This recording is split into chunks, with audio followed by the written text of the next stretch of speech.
Hello, everybody. Lewis Riddick, Keyshawn Johnson, Field Yates. I'm Wendi next from NFL Live. What a difference a year makes. We certainly weren't talking about Baker Mayfield and the Cleveland Browns in the same vein this time last year as we are today. Perhaps the favorites in the division and certainly so much upside for the young quarterback. Lewis, when you look at this team and where they are, do you still have major question marks or are you confident they can be contenders? Well, the only question mark I have for the football team on the offensive side of the ball in particular, since we're talking about Baker Mayfield, is whether or not the offensive line is going to hold up so they can go ahead and get the ball down the field to some of these weapons that they have, which quite honestly is a very impressive list of guys. And at running back as well. For Baker, look, 3,700 yards last year.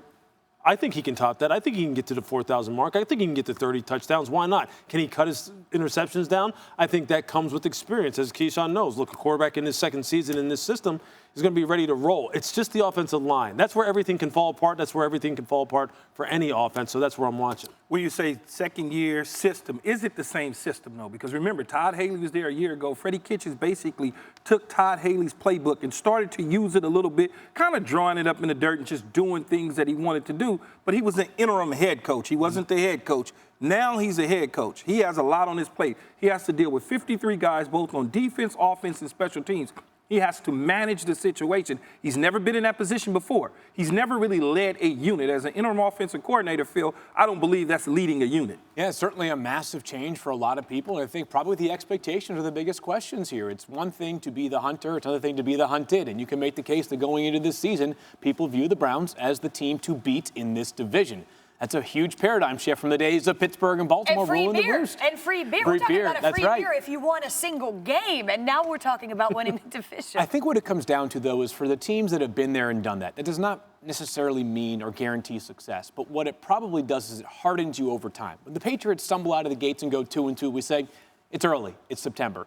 If the Browns are 2-3 or they lose their opening game against Tennessee in week 1, everybody is going to be saying, did we try to crown these guys too soon? And that's a function of what Keyshawn just really alluded to, and that's the fact that Freddie Kitchens now is the CEO. He's not just a project leader. He's the CEO. And that's really, I mean, other than offensive line, I'm just going to steal Keyshawn's point.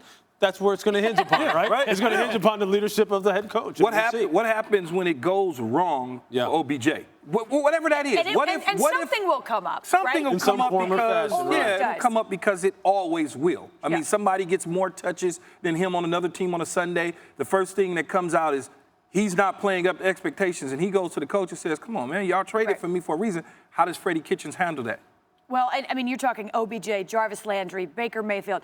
The talent level there is tremendous, but so are the personalities. These aren't small, quiet-minded folk. These are young, hungry players with huge personalities. Yeah, really for better and worse. That's right. I mean, that's the state of the game right now, and that's why Freddie's got his work cut out for him. You've got two wide receivers that are being paid like #1 wide receiver. Right, and there's one football. And John Dorsey really took a stab at this one. I mean, he kind of just...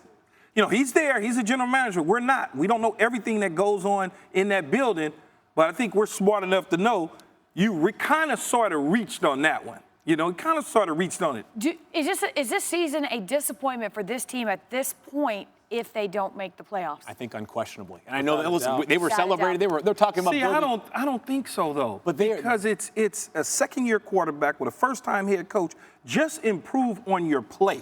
I don't want to look up and have you looking like a bad football team. I think overall, I feel the way you do. I think, quite honestly, I think internally, if I was the general manager or if I was the owner, given the star power that I brought in, and it's not just star power. We're not really just, selling fool's gold here. OBJ's a good player. Olivier Vernon's a good player. Sheldon Richardson's a good player. Myles Garrett is a good player. Denzel Ward's a good player. These are guys that you could arguably say, if you take a different coaching staff and bring them in here, let's just say this. If they took Bill Belichick and said, come down here to my point being this. If you come down there and you say, okay, now you coach this team, the expectations would be, without a doubt, you better be a 12, 13-win season. So it is on Freddie, because it has gone from hope to expectation. We don't hope you're good.